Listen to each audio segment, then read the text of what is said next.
जनांदोलन में तब्दील हुआ टंट्या मामा प्रतिमा घोटाला मामला। 2 उपयंत्री निलंबित होने के बावजूद कांग्रेस एवं जयस का धरना।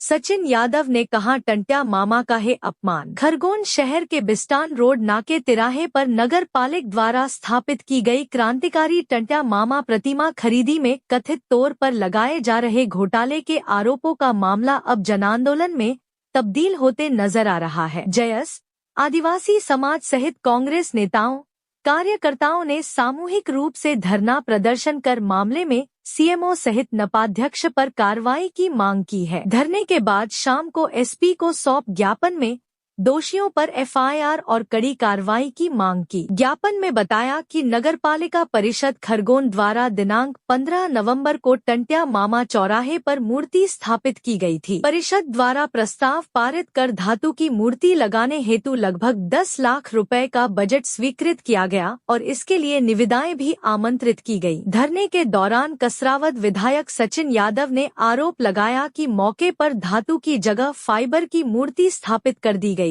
जबकि 9,99,000 रुपए की राशि आहरित करने का प्रयास किया गया। यह शासकीय धन के गबन और खुला भ्रष्टाचार है। यह मामला केवल आर्थिक अनियमितता तक सीमित नहीं है, बल्कि इससे आदिवासी समाज की भावनाएं आहत हुई हैं और राष्ट्रीय क्रांतिकारी टंट्या मामा का अपमान हुआ है। जयस ने मांग की कि इस पूरे मामले में शामिल नगरपालिका के अधिकारी कर्मचारी, जनप्रतिनिधि एवं ठेकेदार के विरुद्ध भ्रष्टाचार निवारण अधिनियम के तहत लोकायुक्त में प्रकरण दर्ज कर गिरफ्तारी एवं कड़ी कार्रवाई की जाए। धरना स्थल पर बड़ी संख्या में आदिवासी समाज के लोग उपस्थित रहे और प्रशासन के खिलाफ नारेबाजी की गई। जयस ने चेतावनी दी कि यदि शीघ्र कार्रवाई नहीं हुई तो आंदोलन को और उग्र किया जाएगा। JTV न्यूज के लिए खरगोन से जिला ब्यूरो मोहम्मद यूसुफ खान की रिपोर्ट। देखिए, भारतीय जनता पार्टी लगातार हमारे आदिवासी भाइयों का अपमान करने का काम कर रही है।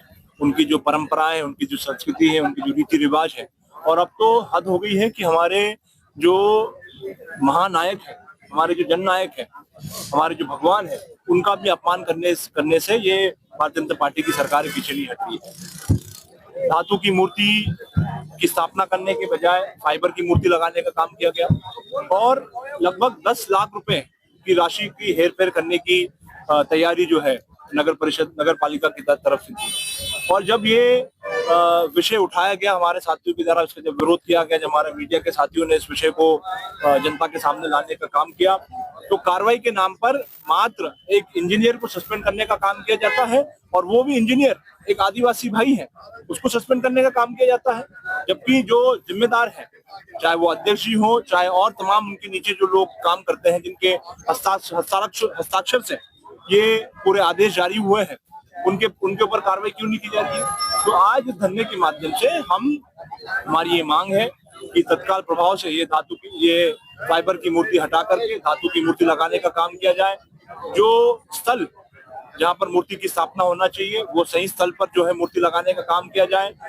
पूर्व में भी हमारे साथियों ने मांग करी थी कि जो दारू की दुकान है, तो दारू की दुकान को इस पवित्र स्थल से हटाने का काम किया जाए और जो दोषी हैं उन दोषियों के ऊपर कार्रवाई की जाए। ये हम सबकी मांग है। इस मामले में किसकी सही मानते हैं आप? निश्चित रूप से जो आज नगर पालिका के सबसे सर्वोच्च पद पर बैठे हुआ है, वो इसके लिए जिम्मेदार है। जो नगर पालिका चला रहे हैं वो जिम्मेदार है। JTV न्यूज से जुड़े रहने के लिए हमारी खबरों को लाइक और शेयर करें, हमारे चैनल को सब्सक्राइब करें और अपडेट रहे हर छोटी बड़ी खबरों से।